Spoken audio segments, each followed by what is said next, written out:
Hello नमस्कार, मैं doctor Rajneesh Kumar एक बार फिर से आप सभी का हार्दिक स्वागत करता हूं। आज पुनः एक नए टॉपिक के साथ उपस्थित हूं।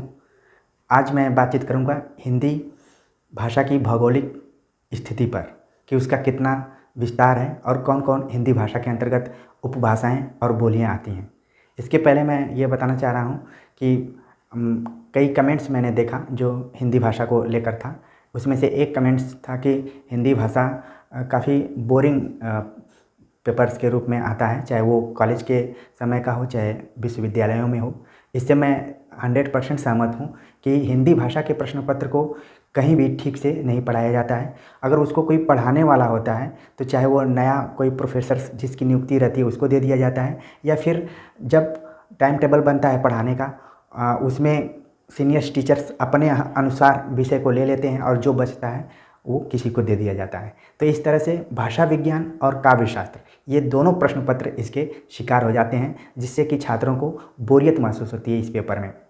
खासतौर से जो हिंदी भाषा का पेपर होता है या भाषा विज्ञान का पेपर होता है वो परीक्षा के दृष्टिकोण से बहुत महत्वपूर्ण पेपर होता है, और ये कहा जाता है कि इसमें रटने की नहीं बल्कि समझने की ज़रूरत होती है।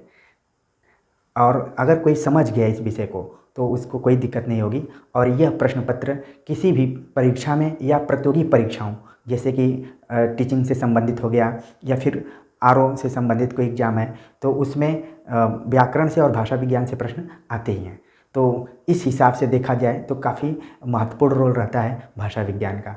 उसी के अंतर्गत आज हम बात करेंगे कि मेरी पूरी कोशिश रहती है कि भाषा विज्ञान को बहुत ही आसानी से समझा जाए और दिमाग में एक बार चीज़ें बैठ जाएंगी तो वो लंबे समय तक रहेंगी।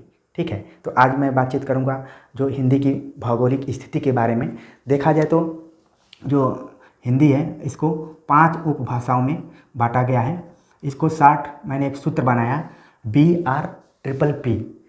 जैसे हम याद करते हैं भीमराव अंबेडकर, उसी तरीके से आप याद करेंगे BRPPP। ठीक है, मतलब कि जो हिंदी की 5 उपभाषाएं हैं और 18 बोलियां हैं, इनको मिलाकर हिंदी की भौगोलिक स्थिति और उसका विस्तार निर्धारित होता है। तो BR में कौन कौन से हैं उसको हम देख लेते हैं। पहले से हम इधर देखेंगे इसको बिहारी भाषा, दूसरा राजस्थानी भाषा, तीसरा पहाड़ी भाषा,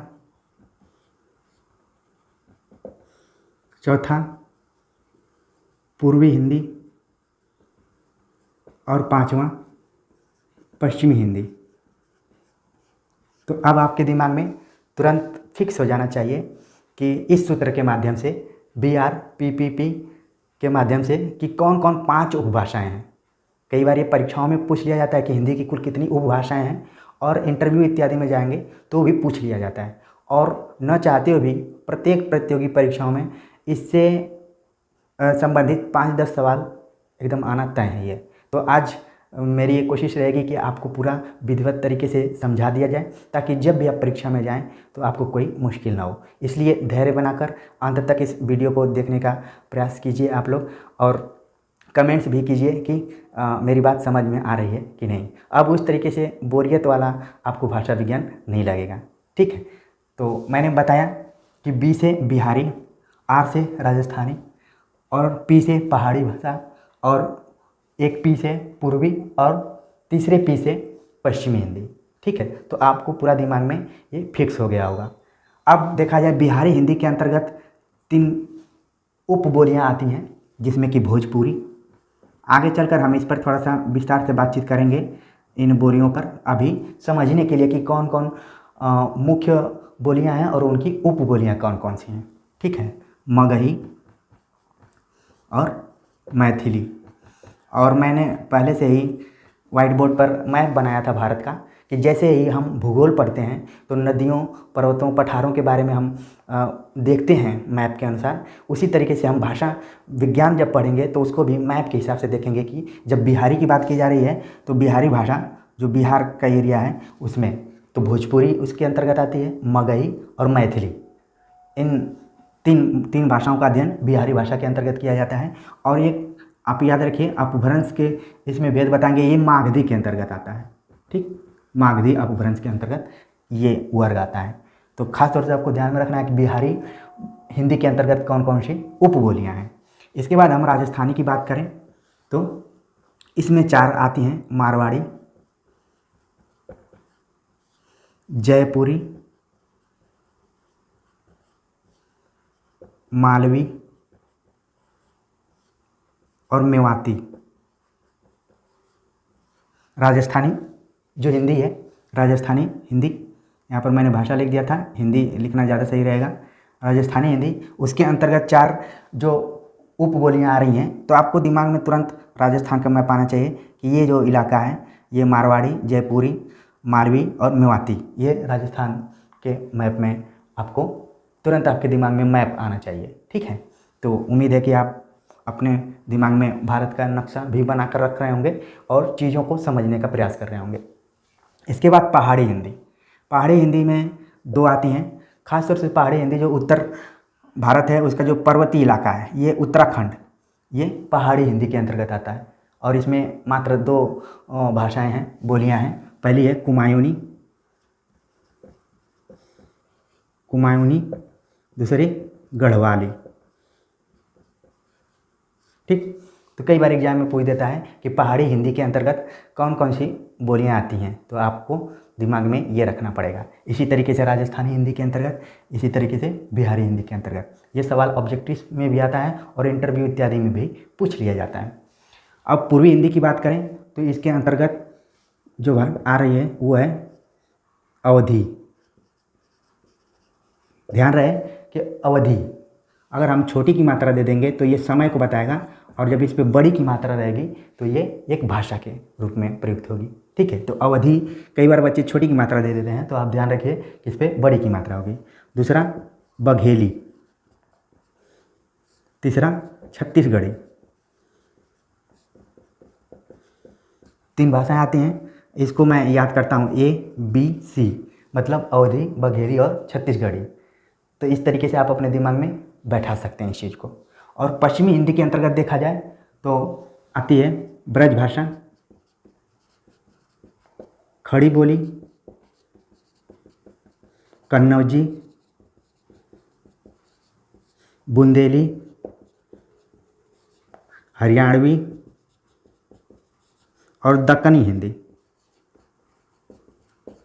एक बार फिर से देख लीजिए, पश्चिमी हिंदी के अंतर्गत ब्रजभाषा, खड़ी बोली, कन्नौजी, बुंदेली, हरियाणवी और दक्कनी हिंदी। तो इस तरीके से हमने पूरा हिंदी के जो 5 उपभाषाएं हैं और बोलियां हैं, 18 बोलियां, अगर आप गिनेंगे तो 18 बोलियां आएंगी और 5 उपभाषाएं आएंगी, जिससे कि हिंदी की भौगोलिक स्थिति का पता चलता है, उसका विस्तार कितना है। अगर देखा जाए भारत के मैप के अनुसार, तो कोई पूछे कि हिंदी का क्षेत्र कौन कौन सा है, तो निर्धारित नहीं है। जैसे कि बांग्ला, मतलब जो बंगाली क्षेत्र है, उड़िया, उड़ीसा का, तमिलनाडु का, इस तरीके से हिंदी का कोई विशेष क्षेत्र नहीं है, बल्कि वो कई राज्यों को मिलाकर इसका क्षेत्र बनता है। खासतौर से हिमाचल से लेकर आखिरी छोर पे जो है छत्तीसगढ़, इतना एरिया जो बनता है वो आपका हिंदी प्रदेश पूरा है। कई बार इसको हिंदी पट्टी भी बोला जाता है। तो उसमें अलग अलग तरीके से वर्ग हैं और उनके अंतर्गत उपबोलियाँ आती हैं। तो मैंने बताया बिहारी, राजस्थानी, पहाड़ी, पूर्वी हिंदी, पश्चिमी हिंदी। ठीक है, कई बार आप एग्जाम देने जाते होंगे तो पूर्वी हिंदी के अंतर्गत कौन कौन सी बोलियाँ आती हैं, पश्चिमी हिंदी के अंतर्गत कौन कौन सी बोलियाँ आती हैं, सवाल पूछ दिया जाता है। तो आप अपने दिमाग में इस चीज़ को रखे रहिए। खास तौर से आप देखेंगे पूर्वी हिंदी में ये बघेली और बुंदेली, ये कई बार लोगों को कंफ्यूज हो जाता है कि ये किसके अंतर्गत आ रही है। तो आप ध्यान में रखिए कि जो बुंदेली है वो पश्चिमी हिंदी के अंतर्गत आता है, जो बुंदेलखंड का इलाका है, और जो पूर्वी हिंदी के अंतर्गत आती है वो बघेली, जो बघेलखंड का इलाका है। ठीक है, बुंदेलखंड कई बार आप समाचार पत्रों में सुनते होंगे कि सूखा की वजह से काफ़ी यहाँ पर दिक्कत होती है, और देखा जाए तो इसका इलाका भी थोड़ा बड़ा है। पश्चिमी हिंदी के अंतर्गत जितनी भी बोलियाँ हैं उसमें बुंदेली का क्षेत्रफल के दृष्टिकोण से बहुत बड़ा इलाका है। ठीक है, तो मोटे तौर पर आपके दिमाग में ये 5 उपभाषाएं और 18 बोलियां बैठ गई होंगी, और मुझे उम्मीद है कि जो मैंने सूत्र बताया था उसके अनुसार आप याद भी कर लिए होंगे। ठीक है, तो अब हम थोड़ा सा इस पर विस्तार से बात कर लेते हैं, क्योंकि कई बार इनके अंदर से भी सवाल आ जाता है तो दिक्कत होने लगती है, उसको भी जानना ज़रूरी है। तो इस तरीके से हम मेन जो भाषाएं हैं उन पर बातचीत कर लेंगे, उनके अंदर से जहाँ जहाँ से सवाल उठता है उनके बारे में भी बातचीत कर लेंगे। तो ये पूरा टॉपिक क्लियर हो जाएगा और कभी भी आप एग्ज़ाम देने जाएंगे तो आपको कोई दिक्कत नहीं होगी। अभी तक आप याद रखिए कि कुल 5 उपभाषाएं हैं और 18 बोलियां हैं, ठीक है। और संविधान में कुल 22 भाषाओं को मान्यता दिया गया, तो वो अलग टॉपिक है। जब हम राजभाषा राष्ट्रभाषा पर कभी बातचीत करेंगे तो उस पर बातचीत करेंगे, ठीक। तो मैं बिहारी पर ही बात करता हूँ, पहले बिहारी हिंदी के बारे में। जैसा कि मैंने बताया कि इसमें कुल 3 बोलियां हैं। भोजपुरी पर पहले बात करते हैं। जैसे ही हम भोजपुरी का नाम लेते हैं तो इसका जो इलाका है ये उत्तर प्रदेश का जो पूर्वांचल एरिया और बिहार का जो पश्चिम और उत्तर इलाका है वो पूरा इसके अंतर्गत आ जाता है। अगर दूसरे भाषा में मैं कहूँ तो खासतौर से बनारस, गाजीपुर, बलिया, मऊ, आजमगढ़, जौनपुर, इन सब का जो इलाका है ये भोजपुरी का है। इसके अलावा छपरा, सिवान, आरा, बक्सर, भोजपुर, गोपालगंज, ये जो इलाका है ये सब भोजपुरी का है, ठीक। तो मैं पूरा ज़िला नहीं लिख सकता हूँ, क्षेत्र बता दे रहा हूँ। आप अगर मैप देखेंगे तो ज़्यादा आपको और क्लियर हो जाएगा। ये तो देश की बात रही। और भोजपुरी एक मात्र ऐसी भाषा है हिंदी के अलावा जो कि देश और विदेश दोनों में बोली जाती है। विदेश में कहाँ कहाँ बोली जाती है? मॉरिशस का नाम सुने होंगे, यहाँ पर भी इसको बोला जाता है। इसके अलावा फिजी और नेपाल, इन इलाकों में भी भोजपुरी बहुतायत मात्रा में बोली जाती है, बहुत संख्यक लोगों के द्वारा बोली जाती है। और भोजपुरी इलाके की खास विशेषता ये है कि यहाँ के लोग दूसरे जगह काम करने की वजह से जाते हैं और वहाँ पर भी अपने बातचीत करने के लिए इस भाषा का प्रयोग करते हैं। तो इस तरीके से इसका धीरे धीरे क्षेत्र विस्तार हो रहा है, ठीक। और दूसरी बात यह है कि जो भोजपुरी है ये लोक में तो प्रिय है ही, इसके अलावा सिनेमा के क्षेत्र में इसका काफ़ी महत्वपूर्ण रोल रहा है। ख़ासतौर से इसमें बहुत सारे सिनेमा बनते हैं। उनके कंटेंट पे मैं बातचीत नहीं करूँगा, लेकिन एक लोकप्रियता के दृष्टिकोण से उसकी भी अहम भूमिका मानी जा सकती है। इसके अलावा एक दूसरा पक्ष है जो कि भिखारी ठाकुर का नाम आपने सुना होगा, जिन्होंने विदेशिया नाम का एक नाटक लिखा। इसके अलावा उन्होंने 12 नाटक और लिखे थे। इन्होंने भोजपुरी को बहुत ही सम्मान दिलाने का काम किया और देश और अंतर्राष्ट्रीय स्तर पे भोजपुरी को एक सम्मान मिला। तो कई बार सवाल पूछ दिया जाता है कि भिखारी ठाकुर का संबंध किस भाषा से है या किस बोली से है और उनके नाटक का क्या नाम है, तो आपको दिमाग में एक चीज़ आ गई होगी। तीसरी बात यह है कि भोजपुरी जो है अब पठन पाठन केवल बोलने के लिए ही के दृष्टि से ही महत्वपूर्ण नहीं है, बल्कि अब ये पढ़ाई जाने वाली भाषा के रूप में धीरे धीरे स्थापित हो रही है। और इसको पढ़ाने के लिए BHU में एक भोजपुरी अध्ययन केंद्र भी स्थापित हो गया है।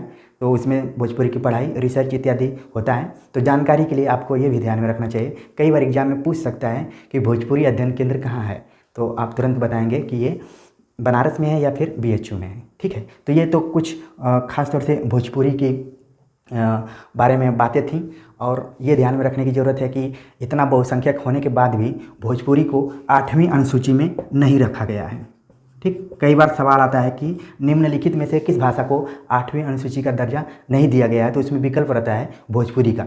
कई बार ये कन्फ्यूज करने के लिए सवाल आता है कि विद्यार्थियों को लगेगा कि भोजपुरी तो इतना बोली जाती है तो वो 8वीं अनुसूची में होगी, लेकिन ये नहीं है। कई बार प्रयास किया गया लेकिन इसको अभी तक मान्यता नहीं मिली है, ठीक। तो भोजपुरी के बारे में अगर किसी भी तरीके का सवाल आएगा तो मुझे उम्मीद है कि कोई सवाल गलत नहीं होगा, आप उसका उत्तर दे देंगे, ठीक है।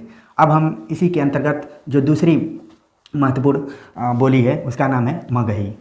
उम्मीद है कि आप लोग इस चीज़ को नोट भी कर रहे होंगे और धीरे धीरे समझ भी रहे होंगे।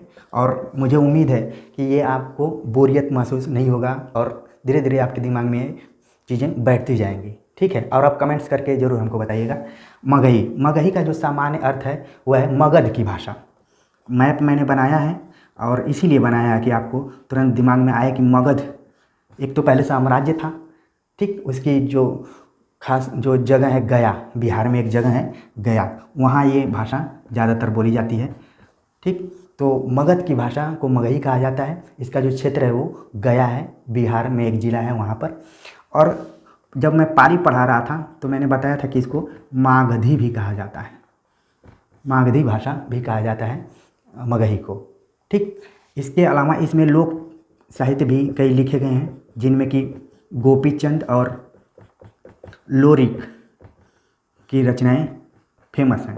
कई बार सवाल पूछ दिया जाता है कि गोपीचंद और लोरिक का संबंध किस भाषा से है, तो आप बताएंगे कि मगही बोली में ये लोग लोक साहित्य लिखते थे। तो ये तो मगही का रहा। अब तीसरे इसके अंतर्गत जो सबसे महत्वपूर्ण साहित्यिक दृष्टिकोण से और सांस्कृतिक दृष्टिकोण से महत्वपूर्ण भाषा है, इसका नाम है मैथिली। ठीक, कई बार मैथिली लिखने के लिए भी आ जाता है, तो कई बार थ पे बड़ी की मात्रा और ल पे छोटी की मात्रा, मात्राओं का इधर उधर हो जाता है, तो आप ध्यान में रखिए कि मैथिली कैसे लिखा जाता है। तो देखा जाए जो मैथिली इलाका है, ये भी बिहार के ही मिथिलांचल का जो इलाका है, ख़ासतौर से दरभंगा के आसपास जो बोली जाती है उसको मैथिली कहा जाता है। और मैथिली बिहार की जो ये भाषा है, इसमें साहित्यिक दृष्टिकोण से सबसे परिनिष्ठित भाषा के रूप में जानी जाती है। खासतौर से जब आपने आदिकाल पढ़ा होगा तो विद्यापति का इसमें नाम आता है, जिनकी पदावली, विद्यापति की पदावली ये मैथिली में लिखी गई थी। ठीक, और विद्यापति को मैथिल कोकिल भी कहा जाता है, इसीलिए कहा जाता है कि उन्होंने मैथिली को अपनी रचनाओं का भाषा का माध्यम बनाया और उन्होंने पदावली लिखा। ठीक, इसके अलावा इसमें नागार्जुन का भी आपने नाम सुना होगा कि नागार्जुन हिंदी में तो कविताएं लिखते थे और मैथिली में भी उपनाम से कविताएं लिखते थे। ठीक है, इसके अलावा बहुत सारे और रचनाकार इसमें शामिल किए गए। खासतौर से वर्तमान समय में एक लोक गायिका मैथिली ठाकुर का नाम आपने सुना होगा, जो कि इसी भाषा के अंतर्गत आने वाली गायिका है। ठीक है, तो ये है। और इसमें जो ज़्यादा वर्ण यूज किया जाता है, छः। ठीक है, कोई भी बात कोई बोलेगा तो बोलेगा छः। ठीक, तो कई बार ये भी सवाल पूछा जाता है कि छः वर्ण की अधिकता किस भाषा शैली के अंतर्गत आती है, तो इसका उत्तर होगा मैथिली। तो उम्मीद है कि जो बिहारी भाषा, बिहारी हिंदी और उसके अंतर्गत जो उपबोलियाँ आ रही हैं वो आप लोगों को समझ में आ गई होगी। अब हम बात करेंगे दूसरी जो उपभाषा है, वो है राजस्थानी हिंदी। राजस्थानी हिंदी इसके नाम में ही शामिल है कि इसका जो इलाका होगा वो राजस्थान का इलाका होगा। ख़ासतौर से जो राजस्थान, मालवा और सिंध, इनका जो इलाका है वहाँ पर राजस्थानी हिंदी बोली जाती है। तो इसका जो क्षेत्र है वो आप ध्यान में रखिए और मैप ज़रूर देखने का प्रयास करिए। कई बार लगता है कि जो हिंदी का विद्यार्थी होता है उसको मैप इत्यादि की कोई ज़रूरत नहीं है, वो कल्पना करके यही चीज़ों को याद कर लेगा, लेकिन ऐसी बात नहीं है। भाषा विज्ञान पढ़ेंगे तो आपको भी ध्यान में रखना पड़ेगा। वैसे हिंदी का विद्यार्थी तो उसके अंतर असीम ज्ञान की संभावना होती है, उसको सारी विषयों की जानकारी होनी बहुत ज़्यादा ज़रूरी है। उसको इतिहास, भूगोल, पॉलिटिकल साइंस, इकोनॉमिक्स, ठीक है, सारी विषयों की जानकारी होगी, तभी वो चीज़ों को कोरिलेट करके पढ़ सकता है और पढ़ा सकता है। ठीक, तो मुझे उम्मीद है कि पूरी चीज़ें आपको समझ में आ रही होंगी। जो राजस्थानी हिंदी है वो राजस्थान का जो मालवा क्षेत्र है और सिंध का इलाका है वहाँ पर, और पूरे राजस्थान में जहाँ बोली जाती है। तो इसकी जो और ख़ास तौर से जो 4 करोड़ के आसपास में राजस्थानी भाषा हिंदी को बोला जाता है। और ये ट वर्ग बहुला भाषा है, इसमें ट वर्ग की ज़्यादा प्रधानता है और कई बार ओ अंत में आता है। आपने राजस्थान का एक स्लोगन सुना होगा, पधारो महारो देश। तो आप देख रहे हैं कि लिखा है पधारो, तो ओ आ रहा है अंत में, महारो वो आ रहा है, देश। तो ये कहा जाता है कि इस एक वचन का जब यूज किया जाता है तो उसके अंत में ओकार आता है। ठीक, इसके अलावा और भी बहुत सारी इसकी विशेषताएं हैं, तो उसको जब कभी डिटेल में पढ़ेंगे तो ज़्यादा चीज़ें समझ में आएंगी। फिलहाल इतना समझने की ज़रूरत है। इसकी जो भाषाएं थी जिसमें मारवाड़ी का हम पहले जिक्र करेंगे। मारवाड़ी, जब मारवाड़ी का हम शब्द का यूज कर रहे हैं तो पहले दिमाग में आएगा कि कोई बिजनेसमैन की बात हो रही है, लेकिन ये भाषा और उपबोली की बातचीत हो रही है। मारवाड़ी जो कि राजस्थानी हिंदी की एक उपभाषा है। इसका जो क्षेत्र है, ये जो इलाका है वो मेवाड़, और इसको दूसरा नाम इसका मेवाड़ी भी कहा जाता है और शेखावटी भी इसको कहते हैं। कई बार उपनाम भी इनके हैं, वो सवाल भी आ जाते हैं, तो उनको ध्यान में रखने की ज़रूरत है। इसके अलावा इसको बांगड़ी भी कहा जाता है। ठीक है, तो कई इसके भी अलग अलग नाम हैं। मारवाड़ी में ख़ासतौर से जो रचना की थी वो मीराबाई का नाम, जो भक्तिकाल की प्रमुख कवित्री रही कृष्ण भक्ति शाखा के, उन्होंने कई पद अपने मारवाड़ी में लिखे, बाद में उन्होंने ब्रज भाषा में भी इसका उल्लेख किया है। ठीक है। और जब आदिकाल में पढ़ा रहा था तो उसमें डिंगल और पिंगल शैलियों का यूज किया था, तो मारवाड़ी में डिंगल शैली का प्रयोग होता है। कई बार ये भी सवाल पूछ लिया जाता है, डिंगल मतलब जो भी थोड़ा कठोर होती है और इसमें अपभ्रंश के साथ इसका प्रयोग किया जाता है। तो ये हो गया मारवाड़ी की विशेषताएं। तो आपको तुरंत मारवाड़ी मतलब राजस्थानी हिंदी के अंतर्गत आती है। दूसरी जो इसमें है उसका नाम है जयपुरी। जयपुरी का दूसरा नाम है ढूंढाड़ी। जयपुरी नाम से ही पता चल रहा है कि जयपुर यानी कि राजधानी में बोली जा रही होगी। इसका नाम ढूंढाड़ी। ठीक। कई बार ये लिखने के लिए भी इंटरव्यू में बोल देता है ढूंढाड़ी लिखिए, तो कई बार लोग गड़बड़ा जाते हैं और कुछ इधर उधर लिख देते हैं, तो आपको ध्यान में रखने की ज़रूरत है। ये जयपुरी बोली का दूसरा नाम है। ठीक है। तो ये राजस्थान के जो राजधानी है उसके आसपास में जो बोली बोली जाती है वहाँ पर उसको जयपुरी कहा जाता है। तीसरा है मालवी। जो मालवा का क्षेत्र है, मालवा का पठार आपने सुना होगा, उस इलाके में जो बोली बोली जाती है वो है मालवी। और चौथा है मेवाती। जो मेवात इलाके में बोला जाता है, ख़ासतौर से गुड़गांव या नई दिल्ली के आसपास के इलाका या करनाल का जो इलाका है उधर ये बोली बोली जाती है। एक मेवात ज़िला भी है, आपने इसका नाम सुना होगा, तो उसी के आसपास में ये बोली जाती है। तो ये पूरा राजस्थानी हिंदी का हमने बता दिया कि किन किन बोलियों की क्या खास विशेषता है और उनका क्षेत्र कहाँ कहाँ है, उनका उपनाम कौन कौन सा है। तो उम्मीद है कि आपको ये याद हो गया होगा। अब हम बात करेंगे पहाड़ी हिंदी के बारे में। पहाड़ी हिंदी नाम से ही स्पष्ट है कि ऐसी हिंदी जो पहाड़ी क्षेत्र में बोली जाती होगी, ख़ास तौर से जो उत्तर भारत का इलाका है और उत्तराखंड, ठीक है, इस इलाके में बोली जाती है, उसको पहाड़ी हिंदी कहा जाता है। इसके मुख्य दो ही भेद किए गए हैं, जिसमें कि कुमायूनी। ठीक। कुमायूनी को भी देख लीजिए कि कैसे लिखा जा रहा है। ये इसका जो इलाका है वो नैनीताल, अल्मोड़ा और पिथौरागढ़, इस इलाके में बोला जाता है ये कुमायूनी। ठीक। दूसरा है गढ़वाली। ये कहा जाता है कि इसका 52 गढ़ों से मिलकर बना है, तो इसको गढ़वाली कहा जाता है। और इसका जो मुख्य क्षेत्र है वो है टिहरी। का नाम सुने होंगे, टिहरी बांध भी एक है, तो उसी के आसपास में जो बोली बोली जाती है उसको गढ़वाली कहा जाता है। तो पहाड़ी हिंदी के अंतर्गत दो ही मुख्य तौर पर बोलियाँ आती हैं, कुमाऊनी और गढ़वाली। तो जब भी एग्जाम में पूछा जाए कि कुमाऊनी और गढ़वाली का संबंध किस हिंदी से है, तो आप तुरंत बताएं कि पहाड़ी हिंदी से है। ठीक। तो अब तक हमने 3 उपबोलियों पर बातचीत कर लिया, उनके वर्गों पर बातचीत कर लिया। जो चौथा आ रहा है और 5वां, पूर्वी हिंदी और पश्चिमी हिंदी, ये काफ़ी महत्वपूर्ण है, इसको बहुत ही ध्यान से सुनने की ज़रूरत है। इससे कई बार सवाल पूछे जाते हैं, जिसका जिक्र मैं करूँगा, जो मोस्ट इम्पॉर्टेंट होगा। पूर्वी हिंदी पहले तो कई बार पूछता है कि ये किस अपभ्रंश से इसका जन्म हुआ है, तो आप बताएंगे अर्धमागधी। ठीक। अर्धमागधी से हुआ है। बिहारी जो हिंदी थी वो मागधी से थी, लेकिन पूर्वी हिंदी अर्धमागधी। अब इसके अंतर्गत मैंने बताया था कि A, B, C 3 बोलियाँ आती हैं।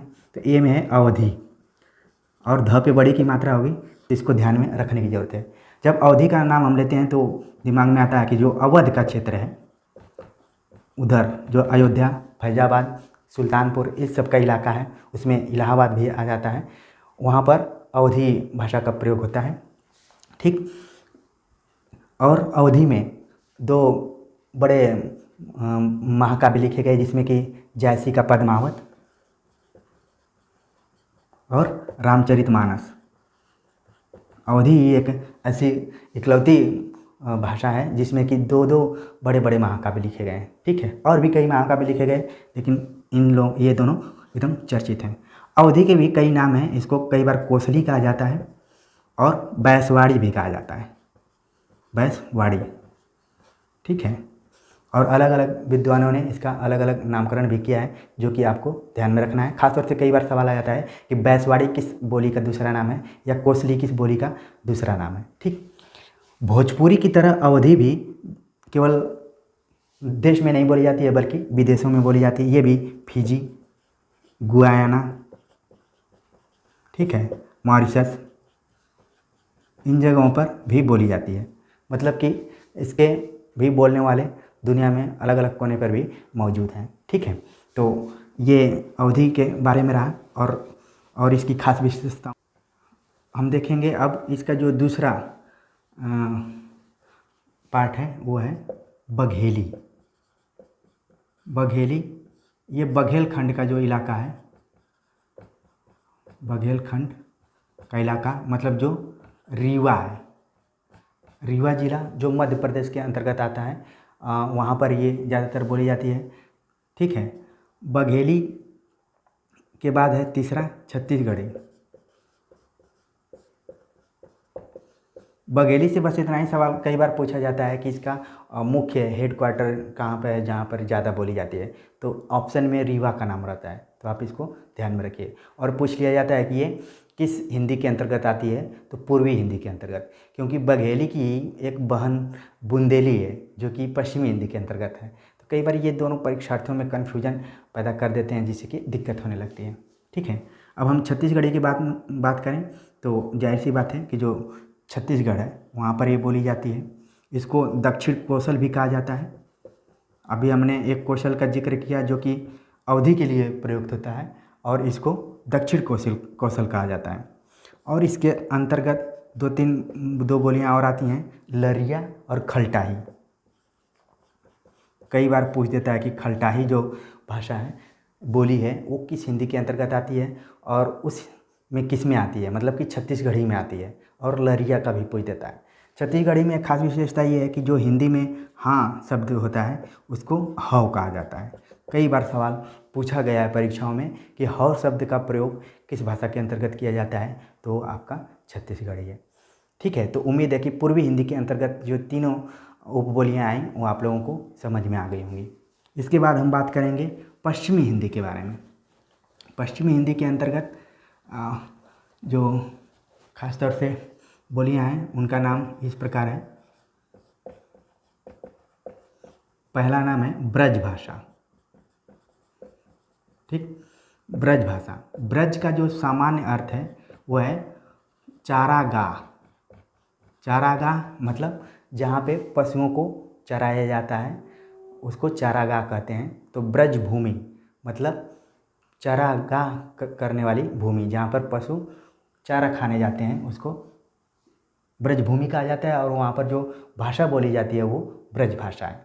आप देखेंगे कि जितने हमने बोलियाँ उपबोलियाँ पढ़ा है, किसी में भाषा शब्द नहीं लगा हुआ था। ब्रज एक ऐसी मात्र बोली है जो कि भाषा के लिए जानी जाती है, उसके साथ भाषा लगा हुआ है। ठीक है, बताने का मतलब यही है। अब कैसे लगा है वो भी काफ़ी इंटरेस्टिंग है। आपने समझ गया होगा कि ब्रज का अर्थ चारागाह है, मतलब जहाँ पे पशु इत्यादि चरने जाते हैं। और देखा जाए तो इसका जो मध्यकाल था, मतलब कि जो भक्ति काल और रीतिकाल था, उसमें ब्रज भाषा एक महत्वपूर्ण साहित्यिक भाषा के रूप में उभर कर सामने आई थी। और केवल ब्रज क्षेत्र में नहीं बल्कि भारत के अलग अलग क्षेत्रों में, पंजाब, गुजरात, महाराष्ट्र, बंगाल इत्यादि में भी ये धीरे धीरे अपना प्रभाव जमाने लगी थी। इसीलिए इसको ब्रज भाषा का दर्जा दिया गया। बंगाली एक विद्वान है ईश्वरी चंद्र गुप्त, उन्होंने इसका नाम ब्रजबुली रखा था। बहुत बार एग्जाम में पूछ देता है कि ब्रजबुली कहाँ पर बोली जाती है, तो ये बंगाल के इलाके में है, लेकिन उसका प्रभाव ब्रज भाषा से लिया गया है। ठीक है, ब्रज भाषा के भी कई अन्य नाम हैं जिसमें कि इसको कहा जाता है भूक्सा, अंतर्वेदी। एग्जाम में कई बार पूछा जाता है, डीएसएसबी में एक बार पूछा जा चुका है। ठीक है, अंतर्वेदी के साथ साथ इसका दूसरा जो नाम है वो है डांगी। ठीक, और जैसे मैंने बताया मारवाड़ी डिंगल के लिए जानी जाती है, वैसे ही जो ब्रज भाषा है वो पिंगल के लिए जानी जाती है। तो इस चीज़ को ध्यान में रखिए। डिंगल पिंगल जो दो शैलियाँ हैं, तो आपके दिमाग में तुरंत आना चाहिए। कभी भी सवाल आ जाए कि डिंगल शैली का संबंध कहाँ से है, तो आप बता देंगे कि राजस्थान के मारवाड़ी भाषा से है, तुरंत अलग हो जाएगा। और पिंगल का प्रयोग ब्रज भाषा के साथ किया जाता है, तो एकदम आपको क्लियर रहेगा और आपका आंसर गलत नहीं होगा। ठीक है, तो ये है। अब साहित्यिक दृष्टिकोण से देखा जाए तो ब्रज भाषा में सूरदास और जितने भी कृष्ण भक्ति शाखा के कवि हैं उन्होंने इसका इस भाषा को माध्यम बनाया अपने रचनाओं का और व्यापक स्तर पे रचनाएं की। खासतौर से इसमें सूरदास के सूरसागर का नाम उभर कर आता है। इसके बाद नंददास ने लिखा, फिर रीतिकाल में केशव बिहारी घनानंद, इन सारे लोगों ने भी ब्रज भाषा को काव्य भाषा के रूप में प्रयुक्त किया। ठीक है, तो ये हो गया। अब दूसरी जो है वो खड़ी बोली। कई बार इतिहासों में पढ़ेंगे ब्रज भाषा बनाम खड़ी बोली। आप देख रहे हैं खड़ी बोली जो प्रयोग की जा रही है वर्तमान समय में यही मानक हिंदी के रूप में है, लेकिन इसके अंत में बोली लगा हुआ है, जबकि ब्रज भाषा में ब्रज में भाषा लगा हुआ है। ठीक है, तो कई बार ये हो जाता है, ये चलन में चला गया तो ये लंबे समय तक अभी तक प्रयुक्त हो रहा है। खड़ी बोली का दूसरा नाम जो है वो कौरवी है। इसको नाम दिया था राहुल साकृत्यायन ने, इसको बोला कौरवी। और इसका जो इलाका है उस जो दिल्ली के आसपास का इलाका है, ख़ास तौर से मेरठ हुआ, सहारनपुर हुआ, ठीक है, और आसपास के जो बागपत का इलाका, ये सब खड़ी बोली के अंतर्गत आते हैं। ठीक, गाज़ियाबाद, ये सब मेरठ, ये खड़ी बोली के अंतर्गत आते हैं। खड़ी बोली पर काफ़ी लोगों ने अध्ययन किया और इसका नाम अलग अलग ढंग से दिया है। कोई इसको बोला कि ये सीधी भाषा है, कोई बोला ये बहुत ही कर्कश है, ठीक, कोई बोला खड़ी पाई। किशोरीदास वाजपेयी ने कहा कि ये खड़ी पाई के रूप में है, तो ग्रियर्सन इत्यादि ने भी इस पर विचार किया। कोई बोला कि ये तीन कई बार नाम आ जाता है। खासतौर से कौरवी ही ज़्यादा पूछा जाता है कि किस बोली का दूसरा नाम है, तो खड़ी बोली। और खड़ी बोली में बहुत सारी रचनाएं की गई, जिसमें कि हिंदी, हिंदुस्तानी और उर्दू को मिक्स करके इसको व्यापक स्तर पे हुआ और बाद में अमीर खुसरो से शुरुआत हुई और ये बाद में चलकर हिंदी के मानक रूप में स्थापित हुई, जो कि आज वर्तमान दौर में भी प्रयुक्त हो रही है। ठीक है, तो देखा जाए तो ब्रज भाषा भी साहित्यिक रूप में विकसित हुई और खड़ी बोली भी विकसित हुई। तीसरी जो भाषा इसमें है कन्नौजी, जो बहुत खास नहीं, बस एक पूछा जाता है कि कान्य कुब्ज किस भाषा का दूसरा नाम है, तो कन्नौजी इससे इसका अर्थ है। ठीक है, इस फिर बुंदेली जो बुंदेलखंड के इलाके में भाषा बोली जाती है। ठीक, जो मतलब उत्तर प्रदेश का जो निचला भाग है वो बुंदेलखंड के अंतर्गत आता है और वो सूखा के लिए काफ़ी जाना जाता है, वहाँ पर हमेशा सूखा इत्यादि आता रहता है। तो लेकिन इस भाषा के अंतर्गत, इस बोली के अंतर्गत लोक साहित्य लिखे गए हैं। ठीक, जिसमें कि ईसुरी फाग, बहुत बार एग्जाम में पूछा जाता है कि ईसुरी फाग किस बोली से संबंधित है, तो ये आपका बुंदेली से होगा। इसके अलावा आल्हा खंड, जो कि परमाल रासो उसका दूसरा नाम है, जगनिक द्वारा लिखा गया है और इसमें आल्हा उदल की कहानी लिखी गई है, जो वर्षा ऋतु के समय में ये गाया जाता है। कई बार ये जितनी मैंने बातें बोली एग्जाम में पूछी जाती हैं, तो आप इसको दिमाग में रखिए, वो भी उसका संबंध बुंदेली से है। ठीक, इसमें पांचवा है दक्कनी हिंदी।